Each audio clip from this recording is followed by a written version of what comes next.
안녕하세요. 저는 1.5세로 미국인교회 담임 목사로 섬기고 있는 정호영입니다. 이 시간에 저는 이방인에서 좋은 이웃으로 사는 이야기를 나누고자 합니다. 먼저 제가 좋아하는 찬양곡 중에 하루를 살아도라는 가사가 있습니다. 그 가사를 처음 들었을 때에 잔잔한 감동이 있었습니다. 하루하루의 삶이 얼마나 소중한지, 그리고 나는 하루하루를 얼마나 최선으로 살고 있는지 스스로 묻게 되었습니다. 그리고 같은 맥락에서 40여 년 전에 어떤 친구의 엽서에 담겨진 사진이 기억났습니다. 절벽의 바위 사이에 피어있는 아담하고 예쁜 꽃의 사진이었습니다. 마치 심겨진 곳이 어디든지 열악하고 낯선 환경일지라도 최선의 삶을 사는 모습 같기에 더 아름다워 보였습니다. 그리고 이 두 가지를 하나로 통합해주는 성경 말씀이 있습니다. 예레미야서 29장 4절에서 7절의 말씀입니다. 만군의 여호와 이스라엘의 하나님께서 예루살렘에서 바벨론으로 사로잡혀 가게 한 모든 포로에게 이와 같이 말씀하시니라. 너희는 집을 짓고 거기에 살며 텃밭을 만들고 그 열매를 먹으라. 아내를 맞이하여 자녀를 낳으며 너희 아들이 아내를 맞이하며 너희 딸이 남편을 맞아 그들로 자녀를 낳게 하여 너희가 거기에서 번성하고 줄어들지 아니하게 하라.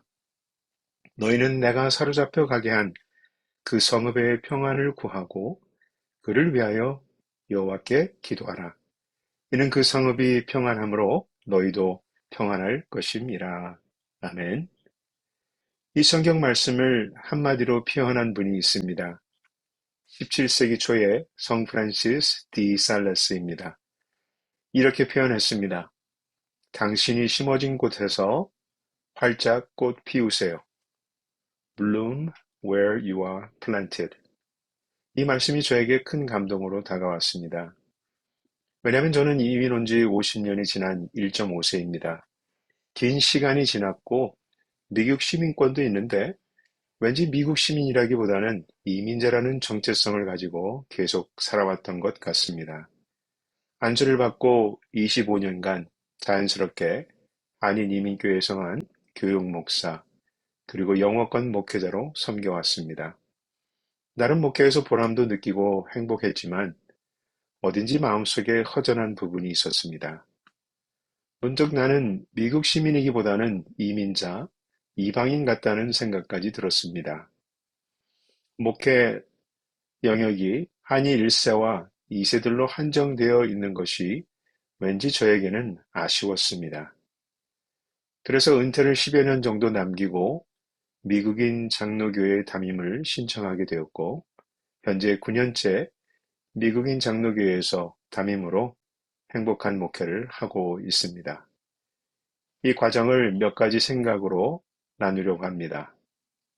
저와 여러분의 배경과 환경이 다르더라도 조금이나마 도움이 되었으면 좋겠습니다. 첫째는 고향에 관한 생각입니다. 누군가 처음 만나면 서로 고향이 어디인지 묻는 경우가 있습니다. 고향이 같다면 왠지 서로 마음이 바로 통할 것 같고 신뢰도 생길 것 같기 때문이겠죠. 경계심을 내려놓고 편안하게 대화할 수 있을 것 같기 때문이죠. 고향이 주는 의미가 각자 다르겠지만 공통적으로는 소속감과 익숙함, 심리적으로 긴장감을 낮춰주고 안정감을 주는 곳이라고 생각이 듭니다. 그런데 고향은 꼭 내가 태어난 곳만 고향이라고 해야 하나라는 생각이 들었습니다. 지금 살고 있는 곳에서 고향이 주는 의미를 누릴 수는 없는가라는 생각입니다. 상담을 오셨던 30대 초반의 어느 여성분이 떠오릅니다. 이분은 지금 살고 있는 아파트에서 좀 더 좋은 환경으로 이사를 할 희망으로 현재 4년째 살고 있었습니다. 그런데 좀 더 좋은 미래를 생각하다 보니 현재의 삶에 정착하지 못하고 있었습니다. 그것을 상징하는 행동을 나누었습니다. 현재 4년째 아파트 거실의 복도 바닥에 놓여 있는 그림 액자들입니다. 지금 살고 있는 곳을 좀 더 쾌적하게 꾸밀 수 있는데 구태여 벽에 못을 박고 액자를 걸 필요가 없겠다는 생각이었답니다. 그렇지만 최선의 환경을 만들었다면 하루라도 좀 더 편안하고 좀 더 풍요로운 경험을 가질 수 있었지 않을까라는 생각이 들었습니다. 고향처럼 느껴지지는 못하더라도 그에 근접하게 느낄 수 있지 않았을까요? 둘째는 지금 있는 곳에서 좋은 이웃으로 살겠다는 마음입니다. 이웃집에 사는 분들과 관계를 맺고 지내는 것입니다. 지금 섬기고 있는 미국계로 왔을 때 저는 이 동네의 목사로 왔다는 마음을 가졌습니다. 여러 사람들을 만나고 많이 전도하고 싶었습니다. 그래서 지금 살고 있는 목사관으로 이사를 왔을 때 애플파이를 사서 앞집, 옆집에 노크를 하고 새로 이사 온 이웃이라고 인사를 했습니다. 그들은 반가워하고 고마워했습니다.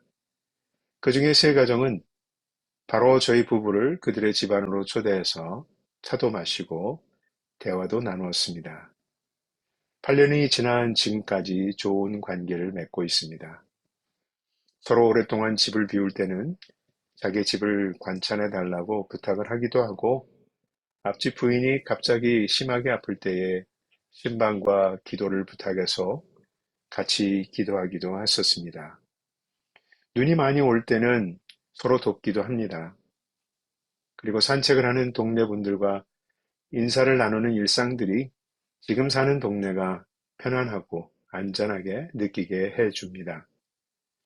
이사를 오고 1년이 되었을 때는 이 동네의 소방서, 소방대원과 응급의료구조원으로 자원봉사를 하게 되었습니다. 몇 년이 지난 후에 200여 명이 넘는 소방대원 자원봉사자들의 채플린이 되어달라는 요청이 있어서 그들의 영적인 삶을 지원하는 목사로도 섬기고 있습니다. 처음 올 때 가졌던 동네 목사가 되고 싶다는 바람이 조금이나마 이루어진 것 같아서 무척 기뻤습니다. 실버 아카데미 사역을 할 때 만났던 성도님, 한국인 할아버지가 기억납니다. 그분은 70이 넘으신 나이에 동네 도서실과 병원에서 봉사하고 계셨습니다. 도서실에서는 돌려받은 책들을 제자리에 꽂아 넣는 자원봉사를 하시고 병원에서는 필요한 서류들을 복사해서 채워 넣는 봉사를 하고 계셨습니다. 참 많이 존경하는 분입니다. 저도 어느 정도 제가 사는 곳에서 좋은 이웃으로 살고 있다는 생각이 들어서 뿌듯합니다. 셋째로, 좋은 이웃이 된다는 것은 제가 살고 있는 환경을 알고 즐기고 보호하는 것이라고 생각했습니다. 버스턴 대학원 시절에 룸메이트였던 친구가 생각납니다. 저보다 먼저 보스턴에서 살았던 그 친구는 어디를 가면 가난한 대학생들이 좋아할 만한 가격도 저렴하고 맛있고 푸짐하게 주는 식당들이 있는지를 알고 있었습니다. 또한 어떻게 무료 문화 행사들을 즐길 수 있는지도 알고 있었습니다. 그 도시의 구석구석 명소들을 알고 부담 없이 즐길 줄 아는 친구였습니다. 맛있는 것들을 좋아하고 아름다운 것들을 가까운 곳에서 발견하고 즐기는 여유를 의도적으로 가지는 그 친구는 사는 멋을 아는 사람이라는 생각이 들었습니다. 먼 여행을 떠나지 않고도 가까운 곳에서 부담 없이 즐기는 여유를 가질 때에 삶이 풍요로워집니다. 일과 쉼의 균형을 잘 유지한다면 더 오랫동안 우리 현재의 삶의 현장이 더 행복해지리라 생각이 듭니다. 오래전 한국 교포신문에 안타까운 기사를 읽고 적지 않은 충격을 받은 적이 있습니다. 캐나다 토론토에 살 때입니다. 돌아가신 남편의 죽음을 슬퍼하는 한인 교포 아내분의 인터뷰였습니다. 남편과 아내는 오랫동안 가게를 아침부터 저녁 늦게까지 일주일 7일간 쉬지 않고 몇 년 동안 일을 했답니다. 90분 거리에 있는 세계적인 명소인 나이아가라 폭포도 한번 가보지 못하고 일을 했답니다.